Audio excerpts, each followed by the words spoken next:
So I wanted to take a minute and go through two sort of slides that we have, or two homework questions that we have too, that are kind of dense and intense, but I want to make sure that I give you sort of something that you could rewatch, re-listen to sort of understand these two systems. We're going to be looking at kind of thinking about high blood sugar and low blood sugar.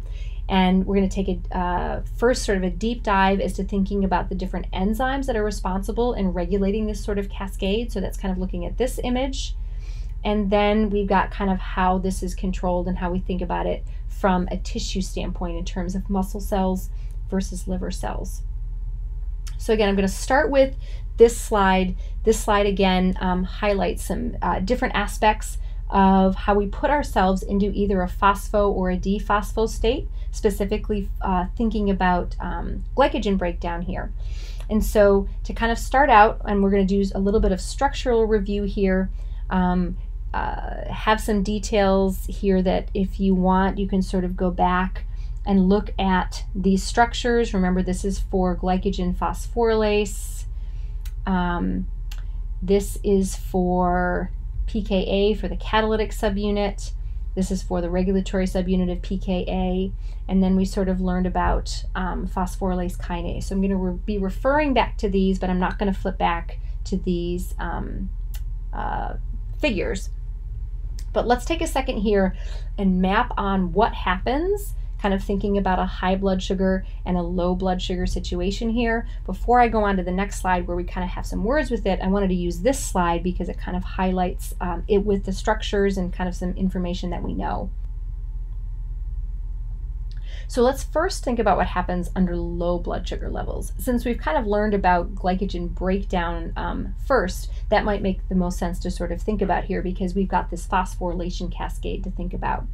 So again, if we've got low blood sugar levels, that means your pancreas is secreting glucagon, and glucagon is an external signal that when it binds to cell surface receptors, it's going to activate adenylate cyclase. So activating adenylate cyclase is going to be what's responsible for making cyclic AMP. So remember that pKa is an enzyme that exists in an inactive tetramer where our regulatory subunits are bound up with our catalytic subunits. The regulatory subunits have that inhibitory domain that's bound in the active site of our catalytic subunit.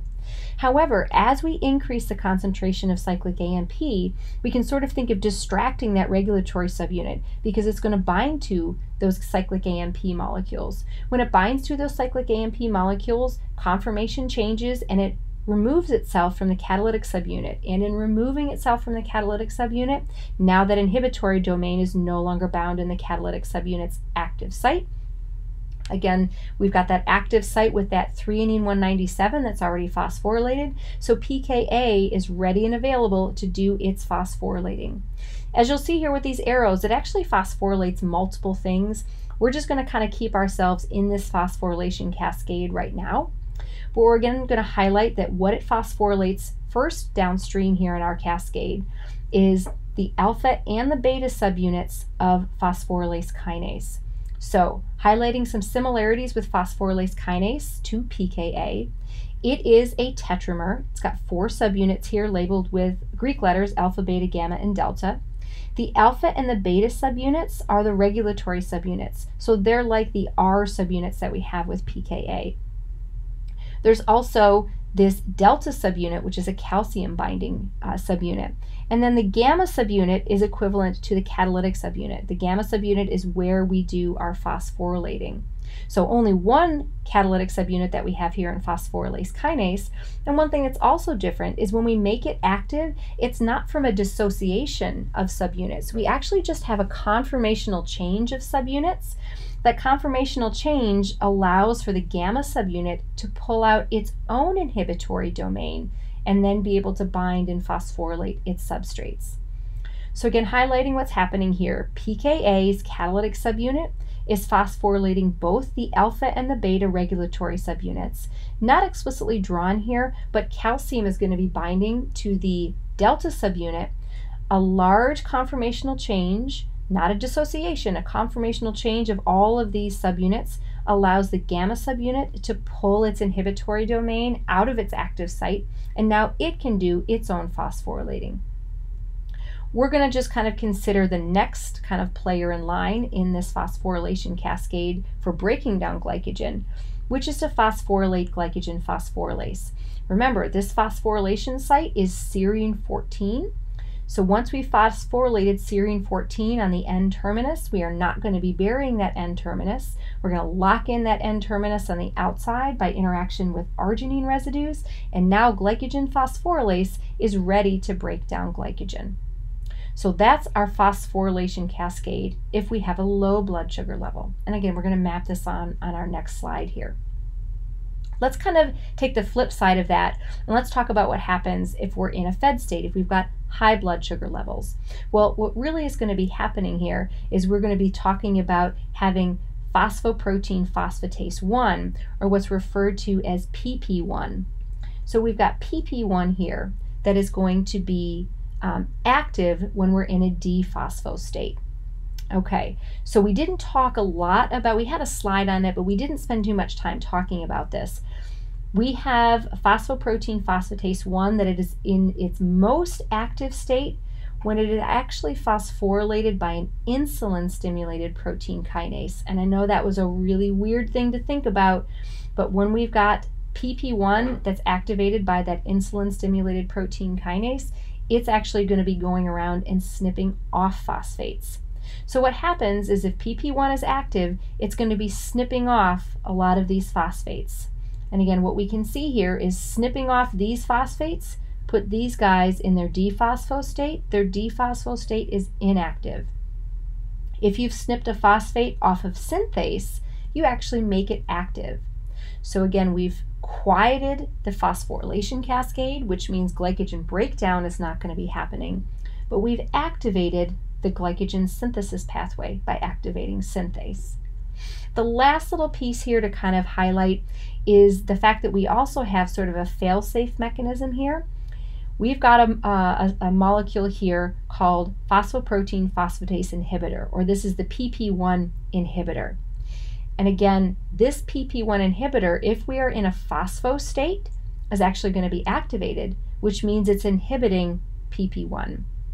So we didn't specifically talk about this yet here, but what we can see is if we activate the inhibitor by phosphorylating it, and pKa actually phosphorylates the inhibitor. If we phosphorylate the inhibitor, it's actually going to sequester PP1 and keep it quiet. So the logic for this makes sense, right? If pKa is doing all this work to decorate everybody with phosphates, we actually want to make sure that the guy who's responsible for undoing that decoration is inactivated. All right, so now let's map this on to a situation where we've got high and low blood sugar. And I know this slide is really dense and complicated, so let's just kind of break it apart into three sort of sections here first. So what we're going to be talking about is what happens with these either signals or enzymes. So that's kind of what's happening here. Then we're going to say what's happening with them under a low blood sugar state or a high blood sugar state. So just like we did on the last slide, let's first talk about what happens under a low blood sugar state. Okay, so again, low blood sugar state means we've got kind of a need state signal in your pancreas secreting glucagon. So your pancreas is going to secrete glucagon. That's going to activate adenylate cyclase. Adenylate cyclase is going to make cyclic AMP. Cyclic AMP is going to initiate this cascade because pKa's regulatory subunits are going to bind to cyclic AMP, dissociate from the catalytic subunit, and now pKa is active. Kind of shown on this last slide here with all of these arrows that are sort of coming out here. That's what I'm doing here and highlighting in green all of the downstream substrates that are sort of activated by pKa. So again, three of them we're going to have here. Let's talk about them sequentially here.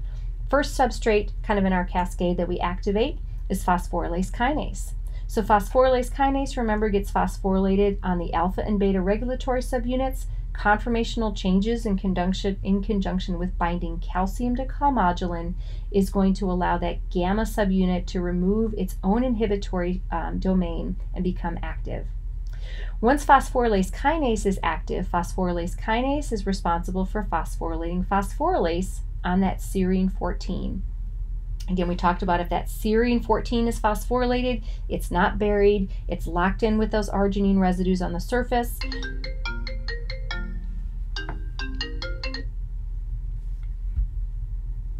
It's locked in with those arginine residues on the surface, and we now have an active phosphorylase. So now if phosphorylase is active, phosphorylase is going to be activating the breakdown of glycogen. So at the end of the day, breakdown of glycogen is responsible for remedying this low blood sugar state. And again, this is happening in the liver. So let's finish out our cascade here, right? Because if pKa is decorating things in this phosphorylation cascade to allow for the breakdown of glycogen, it's also phosphorylating synthase, which puts it in an inactive state. And we highlighted we don't want to be having phosphorylase being active and breaking down glycogen, and at the same time synthase making glycogen. That would be what we call a futile cycle. So that's not a good thing. So pKa actually makes sure that synthase is inactive. And the second thing that it also does is by phosphorylating the pp1 inhibitor and activating it, activating the pp1 inhibitor sequesters pp1 and make sure that that is inactive. Again, we don't want to be having a kinase doing all this work to do a phosphorylation cascade, only to have a phosphatase undoing all that work. So that's the low blood sugar state. That's what happens when we've got to remedy a low blood sugar level by breaking down glycogen. Let's go over to the flip side here. Again, high levels of blood sugar means that your pancreas is secreting insulin. So again, insulin, fed state signal. We're going to have inhibition of adenylate cyclase because we're not activating it. So cyclic AMP levels are going to be low. So that means pKa is inhibited because those regulatory subunits are still bound to the catalytic subunit. So that whole phosphorylation cascade is quieted.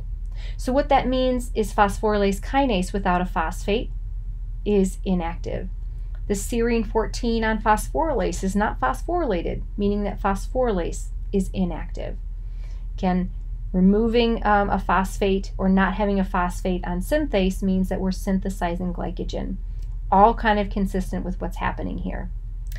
But let's imagine we're just flipping over into this kind of fed state signal. What's really going to become important here is how these phosphates have gotten removed, and pp1 is again responsible for that. So again, if we've got insulin around again is going to activate, and this is the one thing that was a little bit weird, this insulin stimulated protein kinase, which is actually going to phosphorylate pp1. When pp1 is phosphorylated, it's actually going to be doing all of the dephosphorylation here. Because remember, we're toggling these guys back and forth. We're regulating these enzymes. This isn't a different enzyme that we've made. We're taking enzymes that were just maybe a while ago active to be breaking down glycogen, and now we have to make them inactive so that we can be doing our synthesis chemistry. So again, the important thing is that when we've got high blood sugar, that insulin signal is going to be what activates pp1. Now what's a little bit wonky is the fact that it's an insulin stimulated protein kinase. So pp1 is actually active when we have one phosphate on it. We didn't get into the structural details of that. I kind of removed that from our learning unit this time around, but just understand that that's a little bit odd. But once pp1 is active, removing all of these phosphates, and importantly, when we don't have a phosphate on our pp1 inhibitor, that ensures that this guy's able to do its chemistry. All right, so lots of details there on the specific enzyme players in this cascade. The other thing that's really important is to think about how this is differential and differentially regulated depending on the tissue type that we have. So we've got muscle cells, and then we've got liver cells. Okay, so you have a few homework questions that allow you to kind of walk through this thought process. All the answers are on this slide, so I'm going to kind of walk through them one at a time here. So we know that our muscle cells and our liver cells both store glycogen, but they're able to help differently. So let's talk first about muscle cells. Muscle cells only can help and produce glycogen locally. And the main reason for that is twofold. They actually don't have the enzyme G6p Ace, and they only have GLUT4 receptors. So let's first talk about this G6p Ace activity. Just highlighting over here, if you break down internal stores of glycogen, it's made into G6p. If you want to export that, you have to have the phosphatase that will snip off that phosphate, make it into free glucose, and allow it to be exported.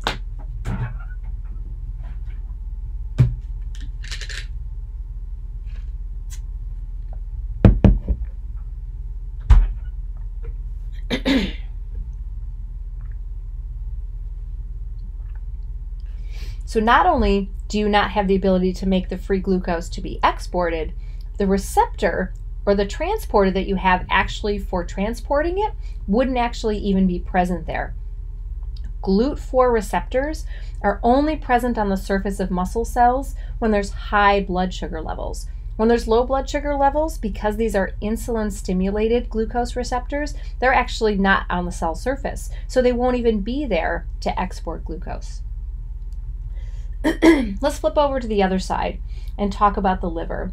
So one of the things as we kind of start beginning to think about things on a tissue level is remember that things like muscle cells we're going to call sort of selfish. They're selfish in the sense that they don't really take care of global needs. And you can think about your liver as sort of being one of these tissues that's sort of very motherly, sort of takes care of everybody else, makes sure if you've got garbage that needs to be cleaned up, it takes care of it. So the same is true with liver when we think about how it helps to remedy global blood sugar needs. So again, if you've got a global need for blood sugar, what's going to happen is your liver is going to break down its stores. It has G6p Ace, so it's going to break that glucose 6-phosphate down into free glucose. And the transporters that it actually has on its surface, and we'll talk about and dive a little bit deeper into those transporters in a minute, are able to export that blood sugar out. Just to kind of highlight here, both of these glucose transporters work in a facilitated diffusion manner, which means they are going to move glucose from high concentration to low. So the fact that these are always present on your liver surface means glucose is either going to be in or out of the cell, or moved in or out of the cell, depending on whether you're in a need state or a fed state. So again, that's one of the main differences between these two glycogen reservoirs, is whether they're able to help locally or globally. Okay, so how they're able to respond and help in those situations is dependent on sort of 4 signals here that we have that are represented by these different colored circles here. So the question on your homework asks you to think about what those signals are, how cells will respond, and whether one or both of these tissues respond. So let's first think about epinephrine. Again, epinephrine is released by your adrenal glands as kind of a fight or flight response hormone. So if we think about the logic here, it makes sense that both of these tissues would respond to it. If you're in a need where you need to either fight or flee, it makes sense that your liver is going to be breaking down glycogen and releasing it globally so that every cell in your body has glucose to do what it needs to do. Your red blood cells are going to have glucose to function and deliver oxygen. And importantly, your muscles want to respond to this signal as well, because they're going to mobilize their own glycogen reserves to glucose so that your muscles can do whatever you need to do to either fight or flee. If we think now again about another need state signal, but we think about your pancreas secreting glucagon, as we talked about above with kind of the local versus global, it makes sense that only your liver is going to be able to respond to glycogen, because really only your liver has the machinery to deal with exporting it. Muscle cells don't have G6p Ace to be able to even convert it into free glucose. And even if they did, if we've got low blood sugar levels, you're not going to have glucose transporters on your muscle cells. So even though you're breaking it down inside and you might have a higher concentration here than you do externally, there's no transporters there that would allow it to exit via facilitated diffusion. Again, contrast that with your liver. Your liver is going to respond to glucagon. It's going to break down glycogen stores into free glucose, and because these transporters are always present, high concentration of glucose on the inside as you're breaking down your glycogen will allow that to be exported to your bloodstream to help remedy that global need. Let's look on the flip side and think about more fed state signals. So again, glucose and insulin sort of kind of connected to one another, where if you have high blood sugar levels, you're going to have your pancreas secreting insulin. It makes sense that both of your cells will actually respond to this signal because they're both going to be able to help and pull in glucose. As we'll see in our next slide, they're actually going to help in a little bit of a different way, because when muscle cells pull in glucose, they pretty much just fill up their glycogen reserves, and then when they're done, they're done. They're not going to pull in anymore. Your liver cells will pull in glucose if it's high, but they'll first kind of fill up their glycogen reserves, and then once they're done, if there's still excess blood sugar, they're going to have to figure out how they can help deal with that.